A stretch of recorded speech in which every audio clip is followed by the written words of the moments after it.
कान्छु प्याक जम्मा रु 25 मा। फायर साइडमा आज हामी बहस गर्नेछौँ बहुचर्चित एमसीसी सम्झौता नेपालले अनुमोदन गरेपछि भएको चिनिया विदेश मन्त्रीको नेपाल भ्रमणको अर्थ के? सतहमा औपचारिकतामा समेत देखिएको उच्चस्तरीय भ्रमणको राजनैतिक महत्त्व कति छ? परराष्ट्र मन्त्री नारायण खड्काको निमन्त्रणामा नेपाल आएका चिनिया विदेश मन्त्री वाङ यी 3 दिने नेपाल भ्रमण सकेर फर्किएका छन्। चिनिया महत्त्वाकांक्षी परियोजना बेल्ट एन्ड रोड इनिसिएटिभमा हस्ताक्षर गरिसकेको नेपालले त्यस अन्तर्गत सञ्चालन गर्ने भनिएका परियोजनाहरूमा ठोस प्रगति भएको यो भ्रमणमा पनि देखिएन, न त नेपालले त्यस अनुरूप तयारी गरेको देखियो। चीनले ऋणका केही परियोजना प्रस्ताव गरे पनि अनुदानमा रुचि राखेको नेपाल ती प्रस्तावमा सकारात्मक हुन सकेन। भ्रमणका क्रममा केही समझदारीमा हस्ताक्षर त भए, तर तिनमा केही पुरानै समझदारीका पुनरावृत्ति रहे, केही पूरक सम्झौता मात्रै। केही राजनैतिक भेटघाट भए पनि आम वृत्तमा यो भ्रमण औपचारिकतामा समेत भएको चर्चा छ। तर नेपालको संसदबाट बहुचर्चित अमेरिकी सहयोग सम्बन्धी सम्झौता एमसीसी अनुमोदन पछिको यो भ्रमणलाई कूटनीतिक मामिलाका जानकारहरूले भने अर्थपूर्ण मानेका छन्। एमसीसी प्रकरणमा अमेरिकी अभिव्यक्ति विरुद्ध मुखर रूपमा प्रस्तुत भएको चीनले यो भ्रमणलाई नेपालको सरकार र राजनैतिक वृत्तमा चिनिया प्रभाव बुझ्ने मनसुबा लिएको भनेर बुझ्नेहरू पनि छन्।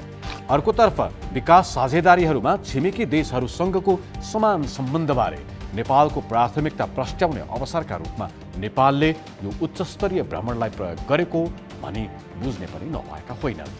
तर नेपालमा बढेको अमेरिकी चासो, भारतसँग लामो समयदेखिको संवादहीनता र चिसिएको सम्बन्धका बीच विश्व राजनीतिमै आफूलाई महाशक्तिको रूपमा उभ्याउने प्रयत्नमा रहेको चिनिया उच्च अधिकारीको भ्रमणलाई नेपालले कति उपयोग गर्न सक्यो, कति सकेन, समीक्षाको विषय छ। प्रधानमन्त्री शेरबहादुर देउवाको भारत भ्रमणको ठीक अघि महत्त्वका साथ भएको चिनिया उच्च अधिकारीको यो भ्रमणको राजनीतिक अर्थ के? चीन नेपाल सम्बन्धमा यो भ्रमण कति अर्थपूर्ण?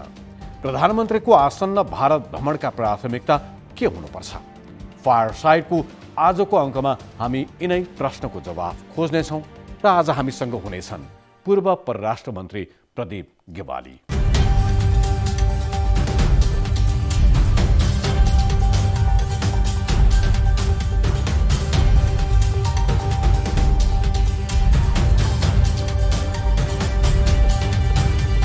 Nepal Telecom presents Fireside. नेकपा एमालेका उपमहासचिव प्रदीप गेवाली तत्कालीन नेकपा सरकारमा परराष्ट्र मन्त्रीका रूपमा काम गरेका नेता हुन्। गेवालीजी, स्वागत छ फायरसाइडमा। हजुर, धन्यवाद। नेकपा एमाले लगायत अरू दलहरूलाई पनि चुनावी सरगर्मीले छ्याप्पै छोपेको छ। चुनावको बारेमा तपाईँहरूको तयारी, तपाईँहरूको रणनीति लगायतका विषयमा आज छलफल गर्नु नै छ। तर सन्दर्भ कस्तो मिलेको छ भने तपाईँ परराष्ट्र मन्त्रीका रूपमा लामो समय काम पनि गर्नुभयो। अहिले नेपालमा भर्खरै चिनिया विदेश मन्त्रीको भ्रमण सकिएको छ। नेपालका प्रधानमन्त्रीको भारत भ्रमण पनि तय भएको छ। यो सेरोफेरोमा पनि प्रश्नहरू छन्। चिनिया विदेश मन्त्रीको भ्रमणबाटै सुरु गरौँ न। हुन त नेपालका परराष्ट्र मन्त्रीको निम्तोमा यो उच्चस्तरीय भ्रमण भयो भनिन्छ। भ्रमणमा भएका समझदारीहरू हेर्ने हो भने पुरानै समझदारीहरूको पुनरावृत्ति वा पूरक सम्झौताहरू भएको देखिन्छ। त्यति ठोस सम्झौताहरू भएको देखिँदैन। तर एक हिसाबले हेर्ने हो भने फेरि आकस्मिक रूपमा भएको जस्तो पनि देखिन्छ। तपाईँ परराष्ट्र मन्त्रीका रूपमा काम गरिसकेको नाताले कूटनीति, नेपाल चीन सम्बन्ध, नेपाल भारत सम्बन्ध यो लगायतका विषयहरूमा चासो, विज्ञता पनि राख्ने हैसियतले यो भ्रमणलाई कसरी लिनु भएको छ? यो खास गरेर सरकार परिवर्तनसँगै नेपाल चीन सम्बन्धमा केही प्रश्नहरू उठ्ने खालका, केही समस्याहरू सृजना हुने खालका निर्णयहरू या सङ्केतहरू नेपालको तर्फबाट गरिए। ती उचित थिए भन्ने मलाई लाग्दैन। जस्तो नेपालको निम्ति नेपाल भारत सम्बन्ध, नेपाल चीन सम्बन्ध र नेपालका अन्य मित्रहरूसँगको सम्बन्ध, तिनीहरूको आफ्नै अत्यन्त महत्त्वपूर्ण स्थान छ। ती तुलना गर्न सकिने विषयहरू पनि होइनन् र ती हाम्रा छनौटका विषयहरू पनि होइनन्। हाम्रो आवश्यकताका विषयहरू हुन् र तिनीहरूको त्यो सम्बन्धलाई हामीले जति सन्तुलित, जति व्यवस्थित र प्रभावकारी ढङ्गले लैजान सक्छौँ र सम्बन्धहरूमा सबैभन्दा ठुलो कुरा चाहिँ पारस्परिक विश्वास जुन कायम राख्न सक्छौँ, त्यसले नै नेपाल जस्तो देशको लागि अगाडि बढ्न सहज हुने हो। तर सरकार परिवर्तनपछि 2-3टा घटनाहरू यस्ता भए, जस्तो नेपाल सरकारले अथवा वर्तमान सरकारले चाहिँ पहिले टुङ्गिसकेको नेपाल चीन सीमामा चाहिँ खास गरेर हुम्लामा समस्या छ भनेर एकतर्फी ढङ्गले छानबिन समिति बनायो। त्यसले प्रश्नहरू उत्पन्न हुने स्वाभाविक भइहाल्यो। दोस्रो, नेपाल र अमेरिकी सहयोग निकाय एमसिसी बीचमा भएको जुन सम्झौता थियो त्यसलाई केही समय अगाडि सदनले पारित गर्यो। तर त्यसको पृष्ठभागमा जे जस्ता बहसहरू भए र त्यो बहसमा अनावश्यक रूपमा मित्रराष्ट्र चीनलाई तान्ने खालको प्रयास नेपालका कतिपय राजनीतिक दलहरू, कतिपय नेताहरूले गर्नुभयो। यो नेपाल र अमेरिकाको द्विपक्षीय विषय थियो, तर यसलाई झन्डै भूराजनीतिक विषय जस्तो बनाउने स्थिति भयो र घन्टाको फरकमा वासिङटन डिसी र बेजिङबाट चाहिँ वक्तव्य आउने खालको स्थिति, त्यसले पनि केही समस्याहरू सृजना गर्यो।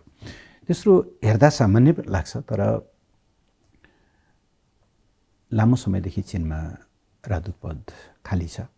यसबिचमा नेपालले अमेरिका, बेलायत र भारतमा राजदूत नियुक्त गर्यो, तर चीनमा नियुक्त गर्ने सन्दर्भमा सुरसार पनि छैन। त्यसले कतै नेपालले चीनसँगको सम्बन्धलाई अलिकति कम महत्त्व दिन खोज्या हो कि भन्ने सन्देश पनि सम्प्रेषित भइरहेको। यी ब्याकग्राउन्डमा चिनिया राज्य परिषद सदस्य र विदेश मन्त्रीको भ्रमणले आपसमा विश्वास बढाउन मद्दत गरेको छ भन्ने मलाई लाग्छ। चीनको आफ्नो चासो चाहिँ आजका दिनमा विदेश मन्त्रीको भ्रमण भइरहँदाखेरि र तपाईँले नै भनेका यी विभिन्न घटनाका श्रृङ्खलाहरू, विशेष गरी एमसिसी परियोजना अनुमोदन गर्ने सम्बन्धमा वक्तव्यबाजीहरू जे भए र तपाईँले भने जस्तै नेपालको तर्फबाट कतै न कतै चीनलाई घचेटेर ल्याउने प्रयत्न जे भयो, यो आलोकमा चीनको आफ्नो चासो चाहिँ के थियो? अब चीनको एउटा संवेदनशील भूभाग हो तिब्बत स्वायत्त क्षेत्र, जहाँ समस्या सिर्जना गर्न कतिपय शक्तिहरू लागिरहेका छन्, हामीले देखिरहेकै विषय भयो। त्यसको लागि नेपालको भूमि प्रयोग नहोस् भन्ने नै सधैँभरि चीनको चासो देखिन्छ। त्यस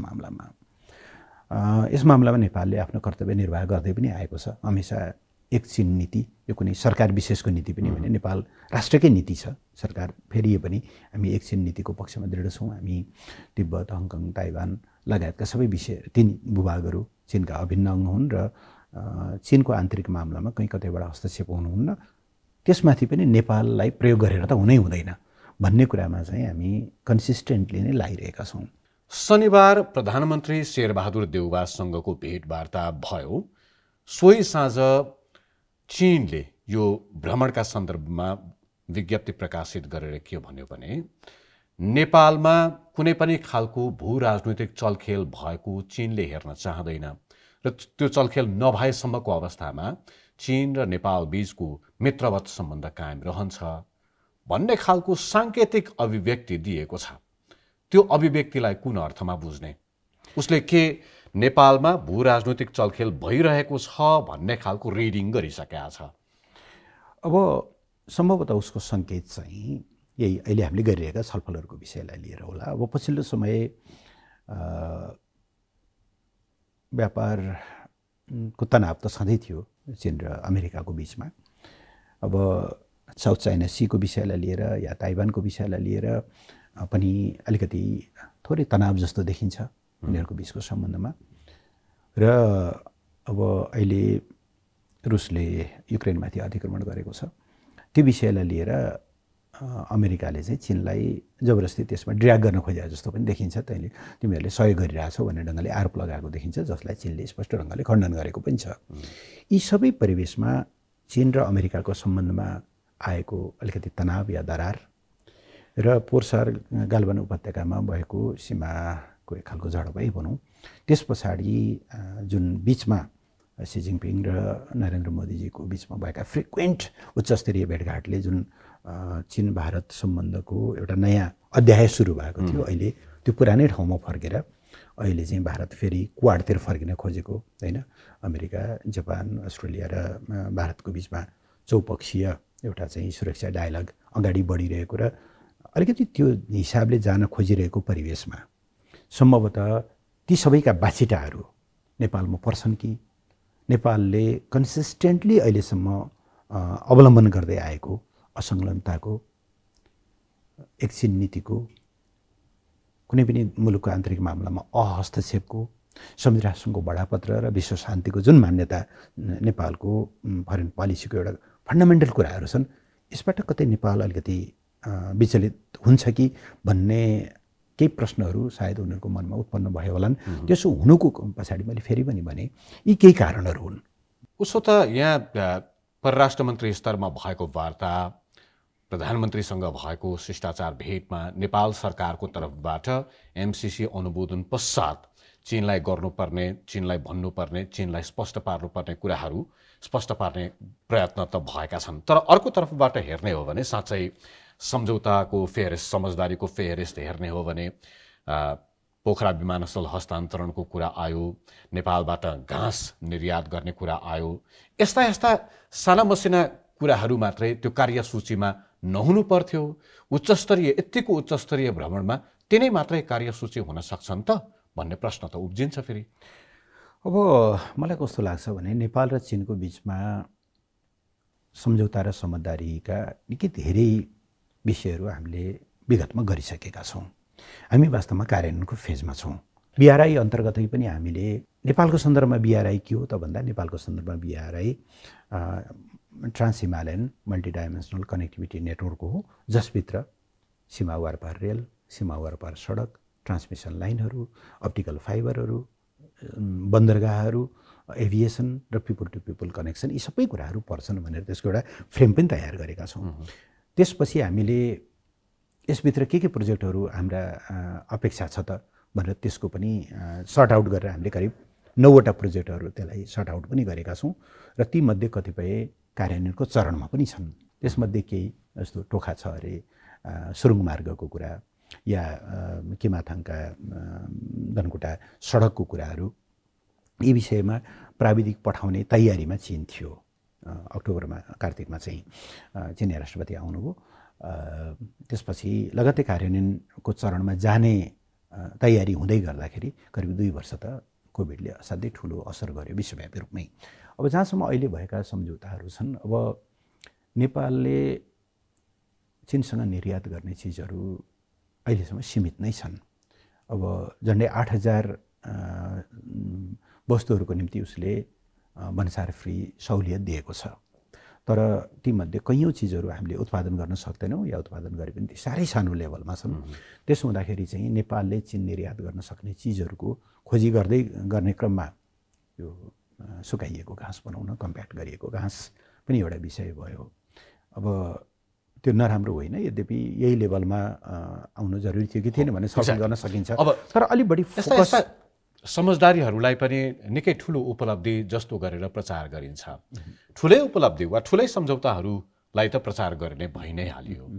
तर कार्यान्वयनको चरणमा जाँदाखेरि, सरकारहरू बदलिरहँदाखेरि यस अगाडि भएका सम्झौतामा प्रश्न उल्लेख भएका बुदाहरूलाई पनि, व्यवस्थाहरूलाई पनि अर्को सरकारले नबुझिदिने वा ह्यान्डओभर नलिदिने, अनरसिप नलिदिने, त्यसमा पनि शर्तहरू तेर्स्याउने कामहरू पनि सरकारहरूले गरेको जस्तो कतै न कतै देखिन्छ। यो पटक पनि केही प्रचारहरू भएका छन्।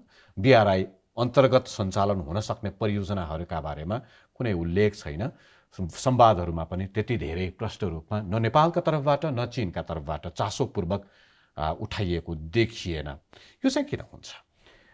अब पहिलो कुरा यसमा दुईटा, तपाईँले उठाउनु भएको प्रश्नमा दुईटा, एउटा प्रोजेक्टको अथवा सरकारले गरेका कमिटमेन्टको निरन्तरताको कुरा, दोस्रो चाहिँ खुद बीआरआई भित्र हाम्रो प्राथमिकताका विषयहरू। अब म के ठान्छु भनेदेखि सरकार एउटा अविच्छिन्न उत्तराधिकारवाला संस्था हो। अब हरेक 5 वर्षमा निर्वाचन भएपछि अथवा निर्वाचनभन्दा अगाडि नै पनि विभिन्न ढङ्गले सरकार परिवर्तन त हुन सक्ने नै भइहाल्यो। तर सरकार परिवर्तन भएपछि यदि हामीले नीतिहरू पनि बदल्दै जान्छौँ र द्विपक्षीय सम्बन्धहरूमा गरिएका सम्झौताहरूलाई पनि बदल्दै जान्छौँ भने त त्यो देशको कुनै क्रेडिबिलिटी पनि रहँदैन। हामीले त्यही भएर नै अघिल्लोचोटि एमसिसीलाई अगाडि बढाउने कन्टिन्युटी दिने कुरामा पनि हाम्रो त्यो कुराले पनि काम गरेको थियो। बिआरआई हामी आउनुभन्दा अगाडि नै सम्झौता भएको थियो, तर त्यसलाई हामीले कन्टिन्युटी दिएका हौँ, दिनुपर्छ। यो सरकार आएपछि पनि पूर्ववर्ती सरकारले गरेका द्विपक्षीय सम्बन्धका कुराहरूलाई कन्टिन्युटी दिनुपर्छ। भोलि यो सरकार बदलिएला अर्कोले पनि गर्नुपर्छ। बिना उचित कारण र चाहिँ आधार दुई देशबिचको सम्बन्धहरूमा प्रभाव पार्ने खालको काम चाहिँ कुनै पनि सरकारले गर्नुहुन्न। यसमा कहिलेकाहीँ आफ्ना आन्तरिक राजनीतिक स्वार्थका लागि या खपतका लागि बाह्य सम्बन्धहरूलाई पनि जबरजस्ती तानेर विवादको विषय बनाउने गरिएको छ। दुर्भाग्यपूर्ण कुरा हो। नेपाल जस्तो देशका लागि चाहिँ त्यो एकदम उचित होइन। जहाँसम्म अब बिआरआईभित्र परियोजनाको छनौट र त्यसको कार्यान्वयनको कुरा छ, एउटा भ्रम छ या भ्रम दिन खोजिएको छ कि बिआरआई भनेकै ऋण हो र ऋण भनेकै चाहिँ मानौँ त्यो भनेको चाहिँ ऋणको पासोमा पर्ने हो अथवा असाध्यै महँगो छ खालको विषय, डेट ट्र्याप जस्ता खालका कुराहरू। बिआरआई एउटा फ्रेमवर्क हो। त्यसभित्र बिआरआई प्रति संसारका झन्डै 150 देशहरू आकर्षित हुनुको एउटा मुख्य कारण के हो भने यो आजको दिनसम्म 146 देशले सही गरेका छन्, हस्ताक्षर गरेका छन्। यसको एउटा कारण के हो भनेदेखि यो कतैबाट इम्पोज हुँदैन। दुई देश मिलेर, चीन र सम्बन्धित देश मिलेर सार्वभौम समानता र एउटा स्वतन्त्र छनौटको आधारमा प्रोजेक्ट छनौट गर्ने हो र त्यसको मोडालिटी पनि उनीहरू आफैले बनाउने हो। अब कार्यान्वयन गर्न कुनै देशले सक्दैनन् भने त्यो त उनीहरूको आफ्नो कमजोरी हो। यो चाहिँ यो प्रोजेक्ट म दिन्छु, यसमा यति ऋण ल्याऊ भनेर कसैले भन्ने कुरा पनि हुँदैन, त्यस्तो गर्ने कुरा पनि हुँदैन। दुई देशको पारस्परिक सल्लाहको आधारमा योजनाहरूको छनौट गर्ने हो र छनौटमा स्वतन्त्रता छ। त्यस कारणले गर्दाखेरि नै मान्छेहरूले देशहरूले यति सहजतापूर्वक यसमा आबद्ध हुन खोजेका हुन्। अब त्यसभित्र ग्रान्टको पार्ट पनि छ, त्यसभित्र ऋणको पार्ट पनि छ। के हामी ऋण लिँदैनौँ? त्यो पनि एउटा भ्रम हो अथवा त्यो पनि एउटा गलत बुझाइ हो भन्ने मलाई लाग्छ। किनभने संसारमा सहुलियतपूर्ण मतलब अनुदानको मात्रा बिस्तारै बिस्तारै घट्दै गएको छ। त्यसमाथि अझ हामी त अब ग्रेजुएसनको एलडिसी स्ट्याटसबाट ग्रेजुएसनको फेजमा पनि छौँ।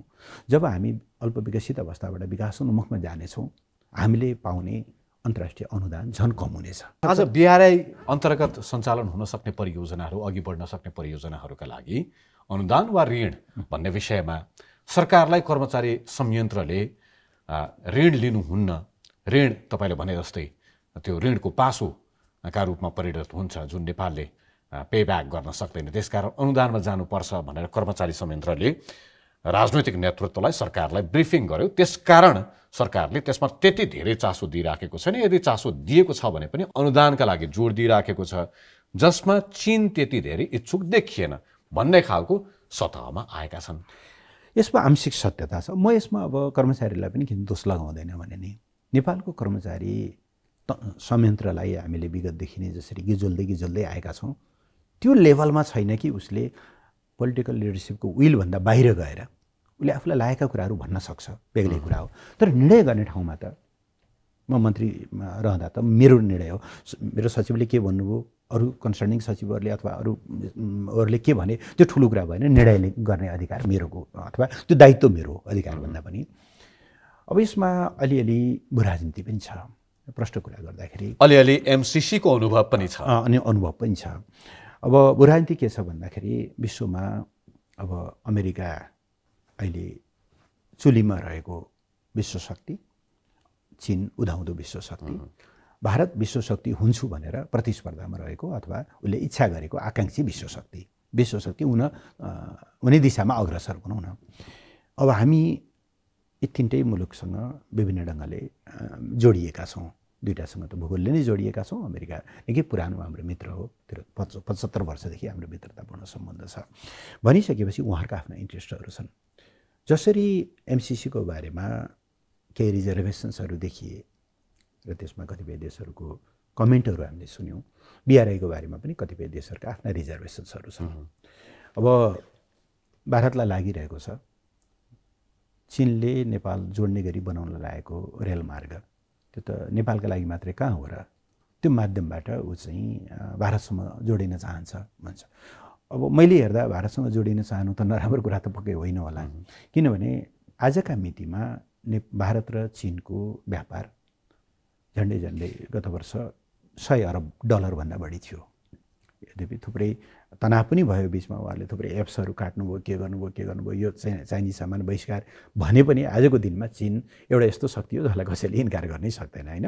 भन्दाखेरि $100 अरब भन्दा बढीको व्यापार भएको मुलुकको लागि यदि नेपालबाट रेलमार्ग जान्छ र बिहार युपी पुग्छ भने त ट्रान्सपोर्टेसन कस्ट नै कम हुने होला होइन। रेलबाट निस्सन्देह अब चिनिया प्रभाव, चिनिया कम्युनिजम त आउने पनि होइन होला, तर पनि भारतको आफ्नै खालका रिजर्भेसन्सहरू छन्, हामीले बुझेको विषय हो। एउटा आलोचना त म एउटा कुरा टुङ्ग्याइहाल्छु।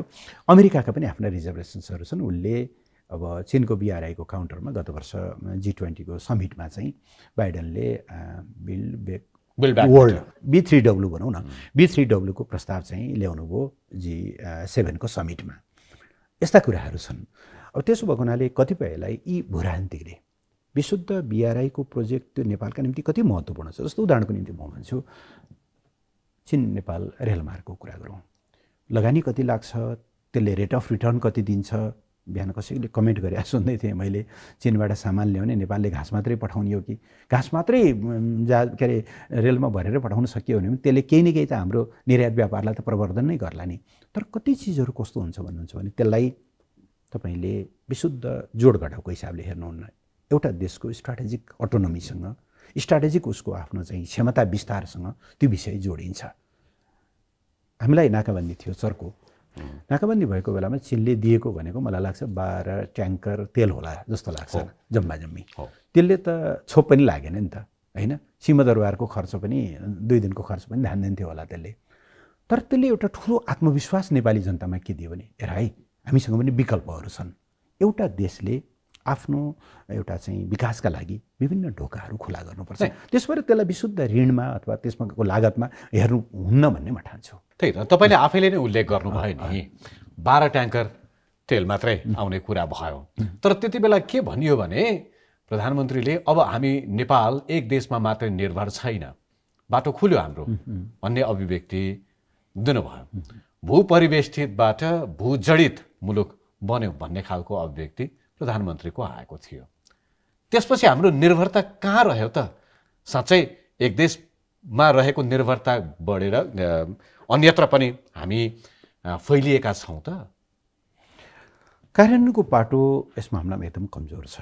यद्यपि यसबिचको एउटा बिर्सिनै नहुने प्रगति चाहिँ कहाँनिर हो भन्नुहुन्छ भने नेपालले यसबिचमा चीनसँग पारवन सम्झौता गर्यो। सम्झौता मात्रै गरेन, त्यसको प्रोटोकलमा पनि हस्ताक्षर गर्यो र अब त्यो व्यवहारमा कार्यान्वयनमा जाने बिन्दुमा पुगेको छ।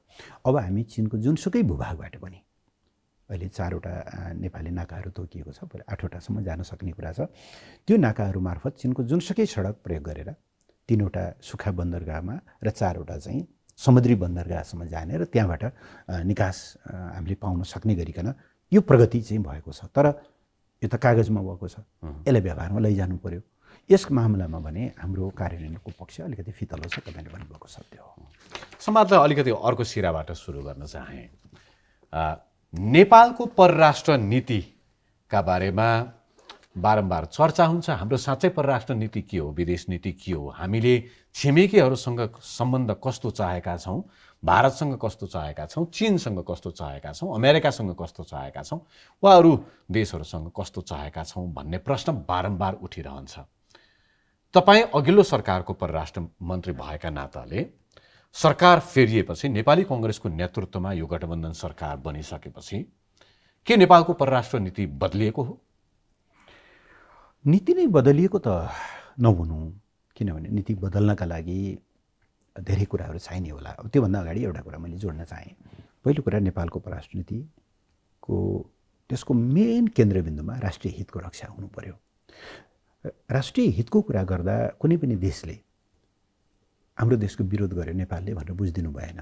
हरेक देशले आफ्नो राष्ट्रिय हितको कुरा गर्छ। भारतले त्यही गर्ने हो, चीनले त्यही गर्ने हो। नेपालको राष्ट्रिय हितलाई केन्द्रबिन्दुमा राखेर हामी 2टा छिमेकी ठुला छिमेकीहरूको बिचमा छौँ। यो निम्ति हाम्रो निम्ति अवसर पनि हो, कतिपय सन्दर्भमा चुनौती पनि होला। अवसरमा बदल्नका लागि पारस्परिक विश्वासमाथि आधारित सम्बन्ध निर्माण गर्नु पर्यो। सम्बन्धहरूमा तुलना गर्नु भएन, यो राम्रो कि त्यो राम्रो, यसले दिएको सहायता राम्रो कि यसले दिएको सहायता राम्रो। उहाँहरूका केही सेन्सिटिभिटीहरू छन्। अघि तपाईँले चीनको के होला त नेपालप्रतिको एक्सपेक्टेसन भनेर सोध्नुभएको थियो। भारतका पनि केही एक्सपेक्टेसन्सहरू होलान्, ती एक्सपेक्टेसन्सहरू बुझ्ने र आफ्नो तर्फबाट एस्योर्ड गर्ने कि तपाईँहरूको जुन जेन्युइन इन्ट्रेस्ट छ त्योभन्दा बाहिर त्यसमा असर पार्ने काम चाहिँ हाम्रो तर्फबाट गर्दैनौँ, तर हाम्रा पनि जेन्युइन इन्ट्रेस्ट छन्, कृपया तपाईँहरूले त्यसमा असर पारिदिने काम गर्नुहुन्न भनेर पारस्परिक विश्वासमाथि, पारस्परिक लाभमाथि आधारित चाहिँ छिमेक सम्बन्ध र अरू देशहरूको सँगको पनि सम्बन्ध चारमा भन्दा सन्तुलित र पारस्परिक विश्वासमाथि आधारित सम्बन्ध नेपालका लागि अपरिहार्य हो। यो सन्तुलन अलिकति खलबलिएको देखिन्छ सरकार परिवर्तन भएपछि र अघिल्लो सरकारले जहाँ यहाँ पुर्याएको थियो त्यहाँबाट छलफल अगाडि बढाउनु सरकारले सकेन।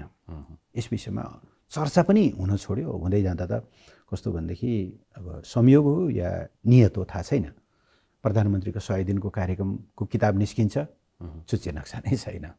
प्रदेश नम्बर 2 को सरकारले राजपत्र निकाल्छ, नक्सा नै छैन। यो संयोग मात्रै हो कि यसमा अरू केही छ भन्ने प्रश्न, नियत हो भन्ने प्रश्न त उठ्ने हो।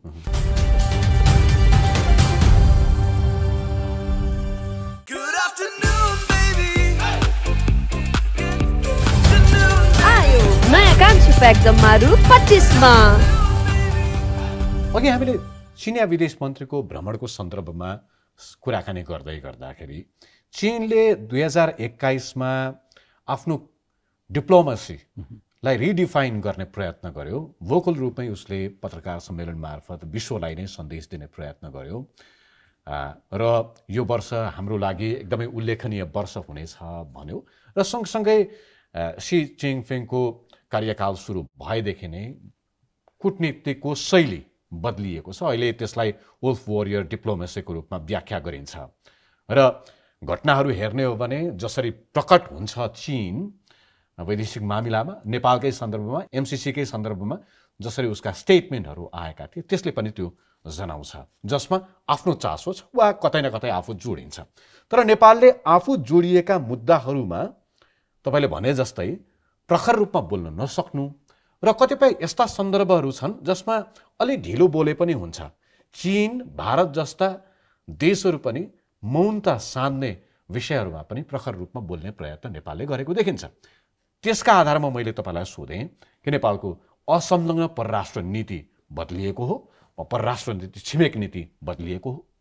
अब यसमा सायद तपाईँले पछिल्लो सङ्केत चाहिँ युक्रेनको मामलामा नेपालले गरेको मतदानको जयसिंह धामी प्रकरणमा नेपालको हरो प्रस्तुति नहुनु एउटा कुरा भयो।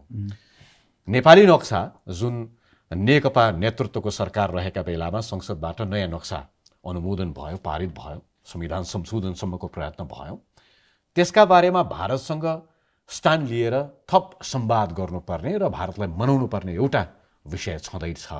अर्को, युक्रेनसम्म पुगेर संयुक्त राष्ट्रसङ्घको महासभामा त्यहाँ मतदान गर्ने कुरामा जहाँनिर हामी असंलग्न भनिरहेका छौँ त्यहाँनिर हामीले कसैलाई मतदान गऱ्यौँ। यसमा म एकै कुरा जोड्दै जाँदा यो तिनटै प्रश्न जोडिन्छ जस्तो लाग्छ। जस्तो त्यस कारणले भारतसँग हामीले त्यो जयसिंह धामीको प्रकरण होस्, लेपुलेक हुँदै बन्दै गरेको बाटोको कुरा होस्, या चाहिँ नेपालका अरू कतिपय अहिले महाकालीको धार परिवर्तन गर्ने गरी दार्चुलामा बनेको तटबन्धको कुरा होस्, खुलेर कुरा राख्नुपर्छ। समस्यालाई कार्पेट मुनि लुकाएर, गुन्द्री मुनि लुकाएर विश्वसनीय सम्बन्ध बन्दैन। हामीले भन्नु नै पर्छ, भारतलाई भन्दै आएका छौँ, हाम्रो पालामा हामीले त्यो प्रश्न भनेका छौँ। इतिहासले तपाईँ हाम्रो बिचमा केही बिजाउने कुरा छोडिदिएको छ है महामहिमहरू, यो बिजाउने कुरा हटाउँ। यदि हामी लामो यात्रामा हिँड्ने हो भने के अरे खुट्टाभित्र जुत्ताभित्र अड्किएका ढुङ्गाका टुक्राहरू फाल्नुपर्छ, यी कुराहरू फालौँ भन्नु, यो गर्न सकिरहेको देखिँदैन। चीनको मामलामा पनि जस्तो बिआरआईको कार्यान्वयनमा ढिलासुस्ती भयो भन्ने परेको छ, कारणहरू छन्, तर पनि यो कुरा त हामीले त भन्नु पऱ्यो नि त, चीनले तत्परता देखाओस्, समस्याहरू छन् भने तिनलाई सल्ट हुन जानु पऱ्यो भन्नु पऱ्यो। अर्को गुनासो छ नेपाली व्यापारीहरूको रसुवागढी नाका या तातोपानी नाकाबाट चाहिँ निर्बाध सामानहरू आयातमा पनि समस्या देखा पऱ्यो। म हुँदा झन्डै 7-8 महिना 1 वर्षदेखि रोकिएका सामानहरूलाई स्मुथली यता ल्याउनको निम्ति मैले चाहिँ थुप्रैचोटि तातोपानीको अनि रसुवागढीको भ्रमण गरेँ। अनेकौँ राउन्ड हामीले कुराकानी गऱ्यौँ। अड्किएका सामान त आए, तर कति चिजहरू ड्यामेज भयो होलान्, अब कोभिडको बेला थियो, अब तर यताबाट जान पाइरहेका छैनन्। चीनलाई भन्नु पऱ्यो हामीले, तपाईँले यी सामानहरू निर्बाध ढङ्गले जान दिनु पऱ्यो। नेपालको निम्ति त 1 अरबकै भए पनि 2 अरब भए पनि निर्यात व्यापार त ठुलो कुरा हो, यत्रो ठुलो व्यापार घाटा छ, तपाईँहरूले सहुलियत दिनु पऱ्यो भन्नु पऱ्यो। विद्यार्थीहरू अड्किरहेका छन् होइन, अब चौथो वर्ष पढ्दै थियो मेडिसिनमा विद्यार्थी, यहाँ आएर बसेको छ, न यहाँको कुनै इन्टर्नसिप गर्नु पाइरहेको छैन। यस्ता कुराहरू खुलेर नेपालले त्यहाँ पनि राख्नुपर्छ। तर त्यसो गरिरहँदा दुइटैलाई भन्नुपर्छ हामीले कि हामी तपाईँहरूको बिचमा प्रतिस्पर्धा छ भने पनि हामीलाई कतैतिर तान्ने कोसिस नगर्नुहोस्। हाम्रा निम्ति दुइटै चाहिन्छ। हामी तपाईँहरूका जेन्युन कन्सर्नलाई ध्यानमा दिँदै अगाडि बढ्छौँ। यो कुरामा अलिकति डिसब्यालेन्स देखियो। मैले अघि केही सङ्केतहरू गरेँ। जहाँसम्म युक्रेनको मामलामा नेपालको मतदान हो, म चाहिँ अलिक फरक ढङ्गले हेर्छु। नेपालले त्यस मामलामा चाहिँ ठिकै गरे हो भन्ने मलाई लाग्छ। किनभने कुनै कारण देखिँदैन रुसले युक्रेनमाथि आक्रमण गर्नुको। अब युक्रेनले यता सीमा मिचेको पनि देखिँदैन। यो बरु गत वर्ष क्राइमिया भनौँ न 2014मा चाहिँ क्राइमिया यता रुसले चाहिँ त्यसलाई आफूभित्र गाभ्यो होइन।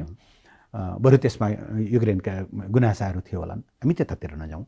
तर असंलग्नताको अर्थ चाहिँ कुनै सानो देशमाथि उसको सार्वभौम सत्ता, राष्ट्रियता, भौगोलिक अखण्डताबाट अखण्डतामाथि कतैबाट अतिक्रमण भयो भने मौन बस्नु भनेको होइन। असंलग्नता भनेको कुनै एउटा ग्रुपिङमा नलाग्नु भनेको हो।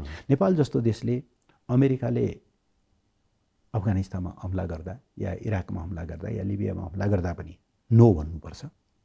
रुसले युक्रेनमा हमला गर्दा पनि नो भन्नुपर्छ। अब हिजो त्यस मामलामा नो भन्न नसकेका कारणले नेपाल अलिकति टिल्टेड अमेरिकी क्याम्पमा भयो कि भन्ने परेको छ। कसैले यस्तो व्याख्या गर्न खोजेका पनि छन्।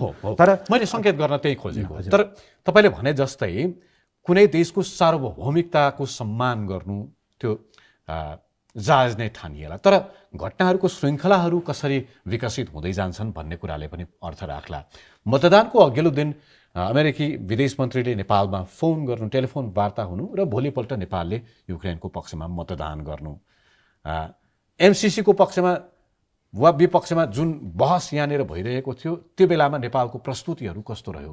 यी सिलसिलाहरूलाई हेर्ने हो भने त तपाईँले साँच्चै भने जस्तै, तपाईँले उच्चारण गरे जस्तै के नेपालको सरकार पश्चिम ढल्केको हो अब भन्ने प्रश्न त सतहमा प्रखर रूपमा आएकै हो नि। यी केही प्रश्नहरूले त्यस्ता प्रश्नहरू जन्माइदिएको छ। त्यसकारणले नेपालले आफ्नो पोलिसीको बारेमा एकदम क्लियरली प्रधानमन्त्रीले, परराष्ट्रमन्त्रीले यसमा भन्नुपर्छ हामी फन्डामेन्टल कुराहरूबाट विचलित छैनौँ भनेर। तर म फेरि पनि युक्रेनको सन्दर्भमा चाहिँ मैले भन्नुपर्ने हुन्छ, नेपाल जस्ता देशहरूको स्ट्रेन्थ भनेकै साना देशहरूसँगको एलायन्स हो। त्यो नन अलाइन मुभमेन्टको रूपमा अथवा चाहिँ अरू विभिन्न G77 अनेकौँ ग्रुपहरू छन् संयुक्त राष्ट्रसङ्घभित्र, तिनीहरूसँगको सहकार्य नै हाम्रा लागि सबभन्दा ठुलो कुरा हो। भोलि हामीलाई अप्ठ्यारो पर्दा बोलिदिनेहरू पनि तिनीहरू नै हुन्।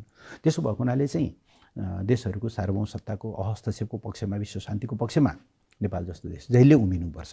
तर त्यसरी उभिँदाखेरि पनि कतैतिर शक्ति राष्ट्रहरूको प्रतिस्पर्धामा, चेपुवामा चाहिँ पर्नु हुँदैन। त्यो कुरा क्लियर गर्ने दायित्व चाहिँ वर्तमान सरकारको हो भन्ने मलाई लाग्छ। कतै नेपालको सरकारले वा नेपालको परराष्ट्र मन्त्रालयले कच्चा कुटनीतिक खेल खेलेको त होइन भन्ने क्वेसन पनि सोधिएको छ। यो समस्या कहाँनिर सृजना भएको भन्ने मलाई लाग्छ भने नेपालका कतिपय नेताहरूले, मैले फेरि पनि सुरुदेखि भन्दै आएको छु, म त्यही दोहोऱ्याउँछु, द्विपक्षीय मामलालाई उहाँहरूले बहुपक्षीय जस्तो बनाइदिनु भयो होइन। एमसिसीको सहयोग लिने नलिने नेपालको आफ्नो आन्तरिक कुरा थियो। नलिँदाखेरि पनि त्यसले अर्को कुनै देशलाई यसमा तान्नुपर्ने कुरा थिएन। अमेरिकालाई यसै कारणले हामी लिन नसक्ने भयौँ, अथवा लिँदाखेरि पनि अरू देशले चासो राख्नुपर्ने कुरा भएन, नेपालले लिने भयो। हामीले हेर्नुपर्ने भनेको कुनै एउटा सहायता परियोजना लिइरहँदा त्यसले हाम्रो छिमेक भारतको या छिमेक चाहिँ चिनको उनीहरूको राष्ट्रिय सुरक्षा अथवा उनीहरूका संवेदनशीलतामाथि कहीँ कतै त्यसले प्रभाव पार्छ कि भन्ने हदसम्म चाहिँ हामी सतर्क हुनुपर्छ र उहाँलाई एस्योर्ड पनि गर्ने हो। अब नभए त भोलि BRI सम्बन्धी एउटा कुनै प्रोजेक्टमा हामीले हस्ताक्षर गरौँला, अर्को कुनै देशले भन्ला यसो उसो, अनि हामी त्यसमा ड्र्याग गर्ने त गर्नु हुँदैन। हामीले भन्नुपर्छ उहाँहरूलाई यो नेपाल र चिनको द्विपक्षीय मामला, कृपया तपाईँहरू टाढै रहनुहोस्। नेपालले आफूलाई के चाहिन्छ के चाहिँदैन भन्ने कुराको निर्णय गर्न स्वतन्त्र छ र सक्षम छ भन्ने कुरा त्यो प्रष्ट सन्देश दिन नसक्नुको परिणाम। अब हामी कहाँ त कहिलेकाहीँ कस्तो छ भन्नुहुन्छ भने अहिले नाम चाहिँ लिन चाहिनँ मैले, नेपाली काङ्ग्रेसभित्र एकचोटि चर्को विवाद थियो अनि को मन्त्री भन्ने को मन्त्री नभन्ने जस्ता प्रश्नहरू थिए। त्यो विषय चाहिँ दिल्लीमा छलफल गर्ने तहसम्म केही नेताहरू त्यहाँ पुग्नु भएको थियो। अब यो त एकदमै हाम्रो आफ्नो अयोग्यताको कुरा हो। हामीले त्यस्तो गर्नु मिल्दैन होइन। त्यस कारणले चाहिँ नेपालको आन्तरिक मामलामा अरू देशलाई ड्र्याग गर्ने या द्विपक्षीय मामलामा अरू पक्षलाई ड्र्याग तेस्रो पक्षलाई ड्र्याग गर्ने कुरा यो यो यो आजको सरकारमाथि मात्रै उठेको प्रश्न होइन। कतिपय सवालमा छिमेकी देशहरूप्रति हामीले राख्ने वा बोल्ने प्रस्तुत गर्ने अभिव्यक्तिहरू कहिलेकाहीँ एक देशसँगको सम्बन्धका बारेमा चर्चा भइरहँदाखेरि अर्को देशलाई बिचमा मिसाउने वा कहिलेकाहीँ आन्तरिक राजनीतिमै छिमेकीहरूलाई घुसाउने, यो वर्तमान सरकारमाथि मात्रै प्रश्न होइन, नेकपा नेतृत्वको सरकारमाथि पनि प्रश्न उठेकै हो। नेकपाको सरकार अलि हलचलमा भएको बेलामा, अलि कमजोर होला कि जस्तो भएको बेलामा प्रधानमन्त्रीबाटै भारतले नेपालको सरकार गिराउन चाहेको छ र नेपालका आफ्नै पार्टीका केही नेताहरूलाई साथ दिएर सरकार ढलाउन चाहेको छ भन्ने जस्तो अभिव्यक्ति बालुवाटारमै बसेर दिनु, संसदको बैठकमा प्रधानमन्त्रीले भारतको स्लोगनलाई सत्यमेव जयतेलाई सिंहमेव जयते यसरी प्रस्तुत गर्नु, अयोध्यापुरी रामको जन्मस्थललाई लिएर विभिन्न खालका टिप्पणीहरू गर्नु, अहिलेकै सरकारका पनि विभिन्न गतिविधिहरू त हामीले चर्चा गरि नै हाल्यौँ। नेपालको राजनैतिक नेतृत्व छिमेक सम्बन्ध कूटनीतिका विषयमा त्यति धेरै परिपक्व छैन भनेर त यो सिलसिलाहरूले बताउँछ नै। अब यसमा मैले दुईवटा कुरा भन्छु। पहिलो, एउटा क्लियर डिमार्केसन हामीले गर्नुपर्ने हुन्छ। हामी हाम्रा आन्तरिक विषयहरूमा छिमेकीहरू या विदेशीहरू कसैलाई, छिमेकको कुरा मात्रै होइन, यहाँ अदालतका कतिपय निर्णयहरूको बारेमा प्रश्नहरू उठ्छन् र त्यसका कनेक्सनहरू खोज्दै जाँदाखेरि विभिन्न आइएनजिओहरू, विभिन्न संस्थाहरूको नाम जोडिन्छ, दातृ निकायहरूको नाम जोडिन्छ। म त्यता जान चाहिनँ। त्यसपछि एउटा नेपालले क्लियरली राख्नुपर्ने डिमार्केसन, हामी आन्तरिक मामलामा बाह्य शक्तिहरूलाई खेल्ने मौका दिँदैनौँ। न्युरी पर्न नदिनुहोस् आफूलाई, होइन, आफू न्युरी नपर्नुहोस्। यस्ता मामलाहरूमा नेपालमा त्यो कमजोरीहरू छ। यद्यपि तपाईँले भन्नुभएका दुई तिनवटा सन्दर्भ अलिक फरक होला। जस्तो राम जन्मभूमिको कुरा, म त्यो विवादमा पर्न चाहन्न, तर राम कहाँ जन्मिया थिए भन्ने कुरा त आधिकारिक ढङ्गले अहिलेसम्म उत्खनन भएर प्रमाणित भएको कुरा त होइन नि त। अयोध्या पनि एउटा विश्वासले मानिएको कुरा हो, तर खोज्दै जाँदा त्यहाँ त्यस्तो कुनै पदचिन्हहरू भेटिएनन्। राम सम्बन्धी अनेकौँ कथाहरू छन्, अनेकौँ यस सम्बन्धी विश्वासहरू छन्, रामका अनेकौँ भर्सहरू छन्, होइन, यसका कथ्यहरू छन्। त्यतातिर जान म चाहिनँ।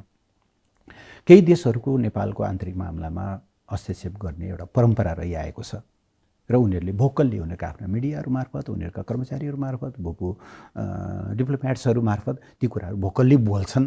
त्यसलाई सबैलाई एउटै सोलो डोलोमा राख्न हुन्न होला। तर यति कुरा तपाईँले भन्नुभएको भनाइसँग म चाहिँ एकदम सहमत छु। नेपाल जस्तो खालको बुरान्तिक अवस्थामा छ, तरिका मिलाउन जान्दा यो हाम्रो निम्ति ठुलो अवसर हो। दुईवटा छिमेकी मुलुकहरू, एउटा संसारको दोस्रो ठुलो अर्थतन्त्र छ, अर्को संसारको 5औं 6औं ठुलो अर्थतन्त्र छ। दुईटै विकासको रफ्तारमा तीव्र छन्। तरिका मिलाएर कनेक्टिभिटी मार्फत जोडिन सक्दा हाम्रो निम्ति अवसर पनि हो। तर तरिका मिलाउन नजान्दा त हामी त स्यान्डविच जस्तो हुन सक्ने जोखिम पनि छ।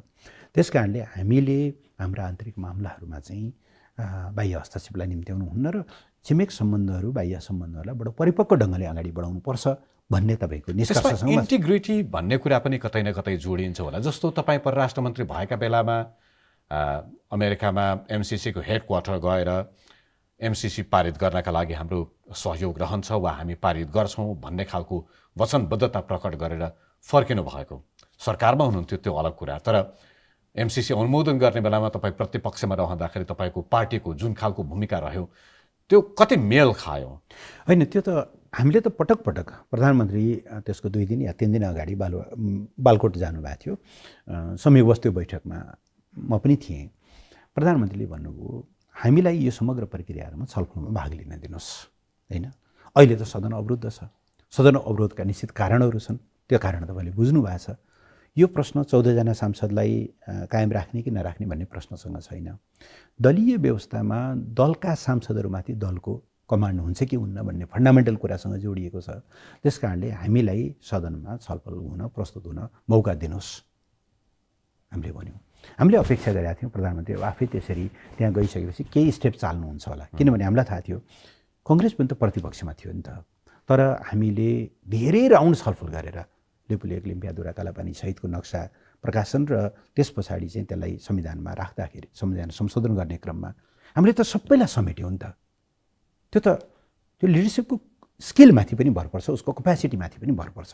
तर उहाँहरूले त्यसो गर्न चाहनु भएन, किनभने एमसिसीलाई उहाँहरूले सत्ता सौदेबाजीको विषय बनाउनु भयो। जति बेला प्रधानमन्त्रीलाई लागेको थियो प्रचण्डले धोका दिन सक्छन्, माधव नेपालले धोका दिन सक्छन्, एमालेको साथ लिएर पास गर्छु भनेर उहाँ बालकोटसम्म पुग्नुभयो।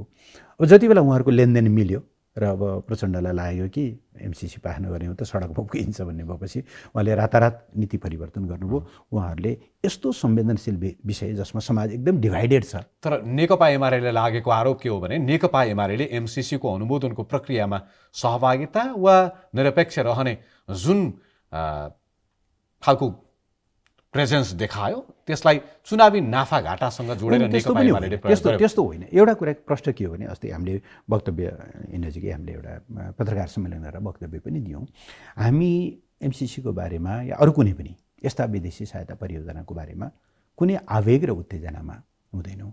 विश्व शक्तिहरूलाई कुनै देशमाथि हमला गर्न पर्यो भनेदेखि बिजुलीका तार चाहिँदो रहेनछ। रुसी सेनाहरू युक्रेनमाथि जानलाई बिजुलीका तारमा झुन्डिएर गएका होइनन्, ट्रान्समिसन लाइन चाहिँदैन नि त। त्यसरी यस्तो अतिरञ्जनापूर्ण कुरामा हामी विश्वास गर्दैनौँ। र दोस्रो मैले अघि पनि भने यहाँलाई कि सरकार एउटा अविच्छिन्न उत्तराधिकारवाला संस्था हो। त्यसो भएको हुनाले सरकार पछि यस्ता कुराहरूमा धारणा बदल्दै जाने र देशकै क्रेडिबिलिटी कमजोर गर्ने काम गर्नुहुन्न। त्यस कारणले चाहिँ त्यसमा हामीले सदन खोलिदिएको भएदेखि नेकपा एमाले कसरी प्रस्तुत हुन्थ्यो हेर्न पाइन्थ्यो। उहाँहरूले खोलिदिनु भएन, अब नखोलेपछि त हामीले गर्ने के भन्नु। अब आसन्न प्रधानमन्त्रीको भारत भ्रमणका विषयमा यो बिचमा तपाईँ भारत भ्रमण सकेर फर्किसकेपछि सम्भवतः नेपालबाट त्यो स्तरको परराष्ट्र मन्त्री स्तरकै भ्रमण पनि सम्भवतः भएको छैन, प्रधानमन्त्री स्तरको भ्रमण हुन लागेको छ। यो पटकको भ्रमणको मुद्दा के हुनुपर्छ?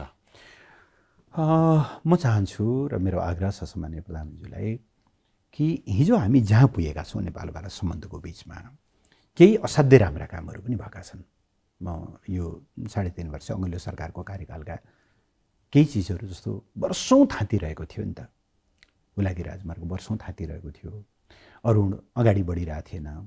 अब भूकम्पपछिको पुनर्निर्माण थुप्रै कामहरू हामीले सम्पन्न गऱ्यौँ। पहिलो दक्षिण एसियामै पहिलो क्रस बोर्डर पेट्रोलियम पाइपलाइन बन्यो। यत्र धेरै कामहरू अगाडि बढेका छन्। डेभलपमेन्ट पार्टनरसिप राम्रो छ, तर पोलिटिकल इस्युहरू सल्टिएका छैनन् र ट्रेड डेफिसिट व्यापार घाटा चाहिँ भयावह भन्दैछ, नेपालले थेग्न नसक्ने अवस्थामा छ। यी तीनटा इस्युमा पोलिटिकल क्षेत्रमा विश्वासको वातावरण बन्नु पर्यो र विश्वासको वातावरण बन्न सामान्य प्रधानमन्त्रीले प्रष्टसँग भारतीय समकक्षीलाई भन्नुपर्छ कि नेपाल जस्तो देशको राष्ट्रिय हितका विषयमा तपाईँ संवेदनशील नबन्ने हो भने सम्बन्ध अगाडि बढ्दैन। त्यस कारणले इतिहासले, तथ्यले, प्रमाणले जे भन्छ त्यसका आधारमा यो सीमाको विषयलाई सदाका लागि टुङ्ग्यौँ। लेपुलेक लिम्पियाधुरा कालापानी हाम्रो भूभाग हो भन्ने नेपालको डिटर्मिनेसन छ। कूटनीतिक माध्यमबाट यसलाई निष्कर्षमा पुर्याउँ। त्यसो भएपछि हामी पछाडि फर्केर हेर्नु परेन। म तपाईँको भ्रमणको सन्दर्भलाई एकचोटि जोड्न पनि चाहन्छु। तपाईँसँग अघिल्लो पटक भएको संवादमा तपाईँले त्यसका बारेमा काफी खुलेर बताउनु पनि भएको थियो। त्यति बेलामा नेपालले जारी गरेको नक्सा, भारतले भन्दाखेरि त्यो विवादित नक्साका बारेमा तपाईँले वा नेपालले भारतीय समकक्षीहरूसँग, भारतसँग संवाद गर्ने प्रयत्न गर्नुभयो, आफ्नो कुरा राख्नुभयो। भारतले त्यसलाई त्यति धेरै एक्नोलेज गर्ने प्रयत्न गरेन, तपाईँको अभिव्यक्तिबाट त्यो बुझिन्थ्यो। त्यस उपरान्त त्यसभन्दा माथि आज नेपालको तर्फबाट त्यो स्तरको भ्रमण भइरहँदाखेरि नेपालले भारतले एक्नोलेज गर्न सक्ने गरेर कसरी प्रस्तुत हुने? पहिलो कुरा के भनौँ भारतलाई र के कुरामा भारतलाई सहमत बनाउँ भने यो स्थिति सिर्जना हुनुको एउटा मुख्य कारण भनेकै पहिले नै हामीले कालापानी क्षेत्रको समस्या नटुङ्गिएको विषय हो भनेर त पहिले स्वीकार गरेका थियौँ र त्यो टुङ्ग्याउनका लागि दुईटा परराष्ट्र सचिवको संयन्त्र हुनेछ भनेर 2014मै हामीले एउटा चाहिँ निष्कर्षमा पुगेका थियौँ। त्यो संयन्त्रलाई काम गर्न सुरु दिउँ, उहाँहरू टेबलमा बस्नुहोस्। मैले भारतीय समकक्षीहरूलाई बारम्बार, भारतका अरू प्रतिनिधिहरूलाई पनि मैले बारम्बार त्यति बेला भनेको कुरा के थियो भने यो इस्युलाई वार्ताको टेबलमा लगेपछि सडक यस विषयलाई लिएर हुने टिका टिप्पणीहरू, नकारात्मक कुराहरू, कहिलेकाहीँ देखा पर्ने अराजकताहरू अन्त्य हुन्छन्। किनभने हामीले दुवै क्षेत्रको दुवैतिरका जनतालाई भन्न सक्छौँ हामीले कूटनीतिक तहबाट यसको समाधान खोज्दैछौँ, तपाईँहरू अहिले यसबारेमा कुनै कमेन्ट नगर्नुहोस् भन्न पाइन्छ। तर वार्ता नै गर्नुहुन्न भने त मान्छे त कोही न कोही त उसले त अभिव्यक्ति दिन्छ, अन्त पाएन भने उसले सडकमा दिन्छ या मिडियामा दिन्छ या अरू कतै दिन्छ, जुन कुरा राम्रो होइन। कूटनीतिबाट कूटनीतिक पहलबाट टुङ्ग्याउनु पर्ने विषय सडकमा पुर्याएर कसैलाई पनि लाभ हुँदैन। त्यस कारणले पहिलो हामीले यसको सुरुवात कहाँबाट गर्नुपर्छ भने त्यो द्विपक्षीय संयन्त्रलाई एक्टिभेट गरौँ, त्यसले वार्ताको टेबलमा बस्छ, विज्ञहरूको परामर्श लिन्छ, ऐतिहासिक दस्तावेजहरू अध्ययन गर्न थाल्छ। समय लाग्ला थोरै, तर गर्दै गएपछि हामी निष्कर्षमा पुग्छौँ। यो समस्या अविश्वास सृजना भएकै के हो भनेदेखि वार्ता नगर्ने, नटुङ्गिएको विषय भनेको ठाउँमा जबरजस्ती आएर संरचनाहरू बनाइदिने, त्यस पछाडि चाहिँ यस्तो तपाईँले किन गर्नुभएको भन्दाखेरि चाहिँ नेपालले त अरूले उक्साएर पो गरेको, नेपालले आफै कहाँ गर्न सक्थ्यो र भन्ने खालको शैलीले नै यो समस्या सृजना भयो हो। त्यस भएर ठिक छ, भारतका यस सम्बन्धी आफ्ना रिडिङहरू होलान्, मैले त्यसलाई अहिले अन्यथा भनिनँ, तर वार्ताको टेबलमा बस्न परराष्ट्र सचिव स्तरीय संयन्त्रलाई एक्टिभेट गर्नका लागि कम्तीमा त्यति गराउनु भयो भने प्रधानमन्त्रीको भ्रमण सफल हुन्छ। यो एउटा मामलामा म अरू दुईवटा कुरा पनि टुङ्गिहाल्छु। दोस्रो, आर्थिक साझेदारीका विषयहरू छन्, केही चिजहरू राम्रोसँग अगाडि बढेको छ, म खुसी पनि छु, तर केही चिजहरू अगाडि बढिरहेको छैन। अपर कर्णाली उहिले हो टुङ्गिनुपर्ने, अहिलेसम्म त्यसको फाइनेन्सियल क्लोजर छैन। प्रोजेक्ट ओगटेर मात्रै राख्नु त भएन नि त, 24 वर्ष भयो। त्यो क्षेत्रको कायाकल्प हुन सक्ने परियोजना हो, ओगटेर मात्रै बस्या जस्तो भयो। यी कुराहरूमा पनि अगाडि बढाएर साझा एउटा चाहिँ के भन्दाखेरि आर्थिक मोडल अथवा आर्थिक साझेदारीको विकास गर्नु पर्यो। अनि तेस्रो, मलाई एकदमै बिजाइरहेको विषय भनेको नेपाल भारत एकदम भयावह बन्दै गरेको व्यापार घाटा हो। यस मामलामा भारत उदार हुनैपर्छ। अब नेपालको तरकारीले भारतको कति बजार ओगट्छ र? नेपालको अलैँची, नेपालको चिया, नेपालको अदुवा, नेपालको जुट, नेपालले अहिले भारत निर्यात गरिरहेका मुख्य विषयहरू त यिनै हुन्। यो त भारतीय बजारको त सानो 1%, 2%, 3% होला, तर त्यसमै पनि जुन नेपालका लागि ठुलो अर्थ राख्छ। तर त्यसैमा पनि झमेला छ। ल्याब बनाइदिएको छ, कहाँ उहाँ तल चाहिँ के भन्दाखेरि बरेलीतिर कहाँ पुर्याइदिएको छ।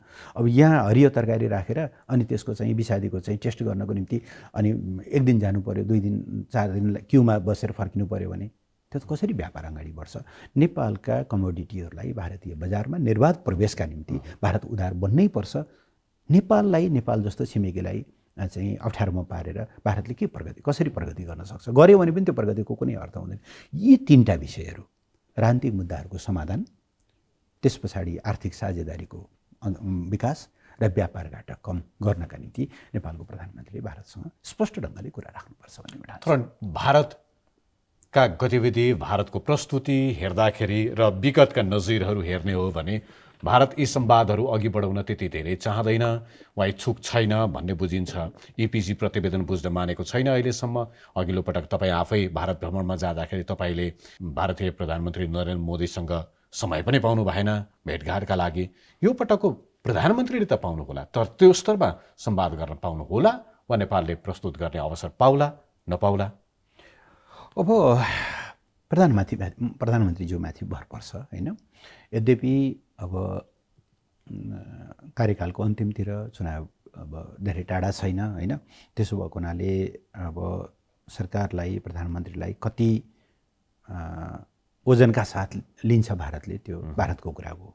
अलिअलि फरक पर्दो रहेछ। म यहाँ पार्लियामेन्ट विघटन भएको अवस्थामा गएको थिएँ, त्यसले गर्दाखेरि थोरै केही न केही त्यसका प्रभावहरू मैले अनुभूत गरेँ। कुराकानीमा त्यस्तो अनुभूत भएन, तर हुन्छ नि एउटा सेन्स, किनभने एक खालको भारतले त्यसरी ट्विट गर्ने सम्भावना पनि छ। एउटा मुलुकको प्रधानमन्त्री गर्नु हुँदैन। मैले भन्न खोजेको गर्नु मिल्दैन, किनभने सरकार भनेको अविच्छिन्न हो होइन। यहाँभित्र हामी प्रतिपक्ष हौँ, यो सरकारको जुन ढङ्गले बन्यो त्यसमा हाम्रा क्वेसनहरू छन्, तर यो सीमा काट्ने बित्तिकै नेपालको हितमा प्रधानमन्त्रीले बोल्ने कुरामा हाम्रो सपोर्ट रहन्छ। त्यस कारणले उहाँले जाँदाखेरि पनि त्यो एउटा विश्वास लिएर जानु सक्नु पर्यो, सबैको विश्वास लिएर जानु सक्नु पर्यो र स्ट्रङली आफ्ना कुराहरू राख्नु पर्यो। अब सत्य हो तपाईँको आशंका कि भारत यस्ता कतिपय प्रश्नहरूमा सिन्सियरली प्रवेश गर्न चाहेको म देखिरहेको छैन। सामान्य विषयहरू जस्तो भैरवामा हामीले एयरपोर्ट बनायौँ, हामीलाई एउटा रुट चाहिएको छ, 4 वर्षदेखि हामीले कुरा गरिरहेका छौँ। 4वटा रुट दिने भनेर प्रधानमन्त्रीले भारतीय प्रधानमन्त्री यहाँ आउँदा उहाँको पहिलो भ्रमणमै सहमति भएको हो। तर एउटा रुट पनि अहिलेसम्म चाहिँ खुलेको अवस्था छैन। एयरपोर्ट तयार भइसक्यो, नेपालले सञ्चालन गर्नको लागि तयारी छ, मिति घोषणा गरेको छ, तर रुट पनि छैन र त्यो एउटा क्रस बोर्डर एउटा उडानको चाहिँ एउटा सानो म्यानुअल बनाएर दुवै देशले सहमति गर्नुपर्छ, त्यो पनि गरिरहेको छैन। नयाँ इन्ट्री रुट पनि दिइरहेको छैन। यस्ता थुप्रै प्रश्नहरू छन् जसले हामीलाई अगाडि बढ्नका लागि पाइला पाइलामा अप्ठ्यारो त छ। तर जसोकै भए पनि भारत एउटा छिमेकी हो, हामी सँगै मिलेर अगाडि बढ्नुको अर्को विकल्प छैन। जहाँ अप्ठ्यारो परेको छ त्यहाँ स्ट्रङली आफ्ना राष्ट्रिय हितमा कुरा राख्ने, हामीले राष्ट्रिय हितमा कुरा राखेको कुरालाई भारतले अन्यथा बुझ्नु पनि हुँदैन, अन्यथा सम्झिनु पनि हुँदैन। त्यो कुरामा चाहिँ प्रधानमन्त्रीले स्ट्रङली आफ्ना कुरा राख्न सक्नुहोस् भन्ने मेरो आग्रह छ। फेरि एकचोटि घरेलु राजनीतिमा फर्किन चाहन्छु। चिनिया विदेश मन्त्री फर्किसकेपछि यो भ्रमणमा के भयो, कोसँग वार्ता भयो भन्ने कुरा अहिले बहसमा छ, छलफलमा छ। नेकपा एमालेका अध्यक्ष केपी शर्मा ओलीसँग माओवादी केन्द्रका अध्यक्ष पुष्पकमल दाहालसँग भेटवार्ताहरू भए, भलै ती छोटा छोटा भए, तर कस्तो अवस्थामा भयो भन्ने कुरालाई जोडेर हेर्ने हो भने नेकपा एमालेका केही नेताहरू चीन भ्रमण सकेर फर्किएका छन्, अनि माओवादी केन्द्रका केही नेताहरू अझै पनि चीन भ्रमणमा छन्। आसन्न निर्वाचन छ, तालमेल गर्ने नगर्ने भन्ने बहस एकातिर छ, अनि दाबीहरू अर्कोतर्फ छ। अनि कम्युनिस्ट दलहरूप्रति अलिकति सेन्टिमेन्टल भाव राख्ने, सहानुभूति राख्नेहरूको यी दलहरू एकै ठाउँमा भइदिए हुन्थ्यो भन्ने कामना पनि छ। अनि अर्को एउटा न्यारेटिभ चीनले नेकपा माओवादी केन्द्र र नेकपा एमालेलाई एकीकरण गराइदिएको हो, वा त्यो फुट्नुभन्दा अगाडि एकीकरण भइ नै राखोस्, त्यो नफुटोस् भन्ने चाहना चीनले राख्छ भन्ने त्यो न्यारेटिभ आजसँग पनि बाँकी नै छ। यो अवस्थामा के साँच्चै त्यो भ्रमणले त्यो कुनै सम्भावनाको ढोका फेरि खोल्ने देख्नुहुन्छ तपाईँ? पहिलो कुरा, हिजो नेकपाको अथवा नेकपा एमाले र नेकपा माओवादी केन्द्र मिलेर भएको नेकपाको गठन अथवा नेकपाको एकीकरण र पछि भएको करिब 3 वर्षपछि भएको त्यसको विभाजन, यो बिल्कुल नेपालको आन्तरिक राजनीतिक कारणहरूको कारणले भएको हो। यसमा सद्भाव होला, त्यो कहिलेकाहीँ अब आफूलाई डेमोक्रेटिक भन्ने देशहरूले डेमोक्रेटिक शक्तिहरू मिल्नुपर्छ, समझदारी हुनुपर्छ भन्छन्। आफूलाई लेफ्ट अथवा चाहिँ सोसलिस्टहरूले, कम्युनिस्टहरू, सोसलिस्टहरू, लेफ्टहरू एक ठाउँ भइदिए हुन्थ्यो भन्ने त्यो सदाशय आफ्नो ठाउँमा होला। यसलाई यसरी सजिलोसँग होइन, मैले बुझेँ। यस र नोमा के चिनिया विदेश मन्त्रीले नेपालका दुई ठुला कम्युनिस्ट दलहरू माओवादी केन्द्र र नेकपा एमाले एक हुन् भन्ने आज पनि चाहन्छन्? चीनले कहिले पनि यस्ता मामलाहरूमा बोल्दैन। चीनप्रति धेरै देशहरू विश्वस्त हुनुको एउटै कारण के पनि हो भन्दाखेरि उसले कुनै पनि देशको आन्तरिक मामलामा हस्तक्षेप गर्दैन। त्यस कारणले उसले यो भन्ने कुरा पनि भएन र भनेर त्यो टुङ्गोमा पुग्ने कुरा पनि भएन, किनभने यसको इन्टरनल फ्याक्टर नै सिलसिलाहरूले त्यो देखाउँदैन, घटनाक्रमहरूले त्यस्तो देखाउँदैन। नेकपा विभाजनको सङ्घारमा अघि बढिरहेको बेलामा यहाँ भएका उच्च प्रतिनिधि मण्डलको भ्रमणहरू र चिनिया राजदूतको घर घरमा पुग्ने डिप्लोमेसी, त्यसलाई पनि नजरअन्दाज हुँदैन होला। अनि ठ्याक्कै त्यसैलाई टेकेर भनौँ नि त, त्यसले रिजल्ट दियो त। यदि चाइना फ्याक्टर निर्णायक हो भनेदेखि त नेकपा नफुट्नु पर्थ्यो। हाम्रो कन्भर्सेसनको सारी हो होइन त्यो होइन। त्यस कारणले गर्दा मैले भने नि सदाशय आफ्नो ठाउँमा होला। डेमोक्रेटिक विश्वले चाहिँ अथवा डेमोक्रेटिक शक्तिहरू एक ठाउँमा हुनुपर्छ भन्नु, या कम्युनिस्टहरू एक ठाउँमा हुनुपर्छ भन्नु सदाशयको कुरा आफ्नो ठाउँमा होला। तर नेपालमा कम्युनिस्टहरूको एकता र विभाजन यहाँका आन्तरिक कारणहरूले हुने हो। त्यस कारणले अहिले तपाईँले यस र नोको सन्दर्भमा भन्दा अहिले यो भ्रमण या नेपालका विभिन्न डेलिगेसनहरूको चीन भ्रमणको नेपालको चुनावी वामपन्थीहरूको बिचमा हुने चुनावी तालमेल या नहुने कुराकोसँग कुनै प्रत्यक्ष छैन, संयोग मात्रै हो। यो संयोग मात्रै हो र त्यसले कुनै परिणाममा अन्तर ल्याउने छैन। सम्भावनाको कुरा गर्दाखेरि माओवादी केन्द्र र नेकपा एमाले बीच कुनै दिन फेरि एकपटक एकता हुने सम्भावना चाहिँ छ कि छैन? भविष्यको कुरा म भन्न सक्दिनँ, तर कमसेकम यो चुनावमा राष्ट्रव्यापी रूपमा तालमेलको पनि सम्भावना छैन। एकता त धेरै परको कुरा भयो। राष्ट्रव्यापी रूपमा तालमेलको सम्भावना छैन, तर स्थानीय स्तरमा आवश्यकताका आधारमा तालमेल स्थानीय तहमा त कहीँ कहीँ कङ्ग्रेस र एमाले पनि मिल्न सक्छन्। मैले हिजो काङ्ग्रेसको केन्द्रीय समितिमा कुनै जिल्लाका प्रतिनिधिहरूले, जिल्लाका त होइन तर जिल्लामा खटाइनुभएका प्रतिनिधिहरूले तल त यस्तो पनि माग छ, काङ्ग्रेस र एमाले मिलेर जानुपर्छ भन्ने माग पनि छ भनेर भन्नुभएको भन्ने मिडिया रिपोर्ट पढेको थिएँ। त्यस भएको हुनाले त्यो स्थानीय कुरा भयो, त्यसको कुनै राष्ट्रिय नीतिसँग जोडिँदैन। हामीले ढोका सामान्यतया सबैसँग खुला राखेका छौँ स्थानीय आवश्यकता हेरेर। तर मूलतः नेकपा एमाले एक्लै चुनावमा लड्छ। किन यसमा मैले यो कुरामा किन जोड दिएको भनेदेखि माओवादीको त घोषित नीति छ त, एमालेलाई सिध्याउनुपर्छ, यसका लागि काङ्ग्रेसलाई बलियो बनाउनुपर्छ उहाँहरूको घोषित। तर त्यो घोषित नीति भनेको आफू सकिएर एमालेलाई सकाउनुपर्छ भन्ने त होइन। होइन, अब उहाँहरूलाई लागेको छ कि एमाले सकिएपछि आफू ठुलो भइन्छ। माओवादी केन्द्रसँगको सम्भावना एउटा भयो, एकीकृत समाजवादीसँगको सम्भावना अर्को कुरा भयो। नेकपा एमाले कमसेकम माधव कुमार नेपाल नेतृत्वको पार्टीलाई त तपाईँहरूले पार्टी नै मान्नु भएको छैन र एकताको सम्भावनाको त कुरै भएन। तर यहाँनिर एकता वा गठबन्धनको कुरा कहाँनिरबाट पनि आयो भने शनिबार चिनिया विदेश मन्त्री वाङ यीसँगको भेटवार्तापछि प्रधानमन्त्रीले आफ्नो पार्टीको कुनै कार्यक्रममा माओवादी केन्द्र जुनसुकै बेला नेकपा एमालेसँग एकतामा वा गठबन्धनमा वा तालमेलमा जान सक्छ भनेर प्रधानमन्त्रीले जुन भय, नेपाली कङ्ग्रेसका सभापतिले चुनावको सङ्घारमा जुन खालको भय प्रकट गर्नुभयो आफ्नो पार्टीभित्र, त्यसले केही न केही पाकिराखेको छ भन्ने कुरा चाहिँ देखाउँछ कि भन्ने यो विषयमा हामीले प्रधानमन्त्रीज्यूलाई प्रष्ट रूपले भनेका छौँ। राजनीतिमा जुन विकृति बढेको छ यो विकृतिलाई अन्त्य गरौँ, यो चुनाव हामी अलग अलग लडौँ। मेरो तर्फबाट तपाईँलाई एस्योर्ड गर्छु कि म कसैसँग तालमेल गर्दिनँ, उहाँले पटक पटक भन्नुभएको छ। त्यस कारणले गर्दा यो प्रधानमन्त्रीको आफ्नै एउटा मनोवैज्ञानिक भय हो। उहाँ आफै आफ्नो शक्तिमा विश्वास गर्न सक्नुहुन्न। तर यति चाहिँ म भन्छु, नेकपा एमालेको तर्फबाट अहिले राष्ट्रव्यापी रूपमा कुनै पनि पार्टीसँग तालमेलको सम्भावना छैन नेकपा एमालेको। नेकपा एमाले एक्लै चुनाव लड्छ। आजका लागि समय दिनुभयो, धेरै धेरै धन्यवाद। धन्यवाद यहाँलाई।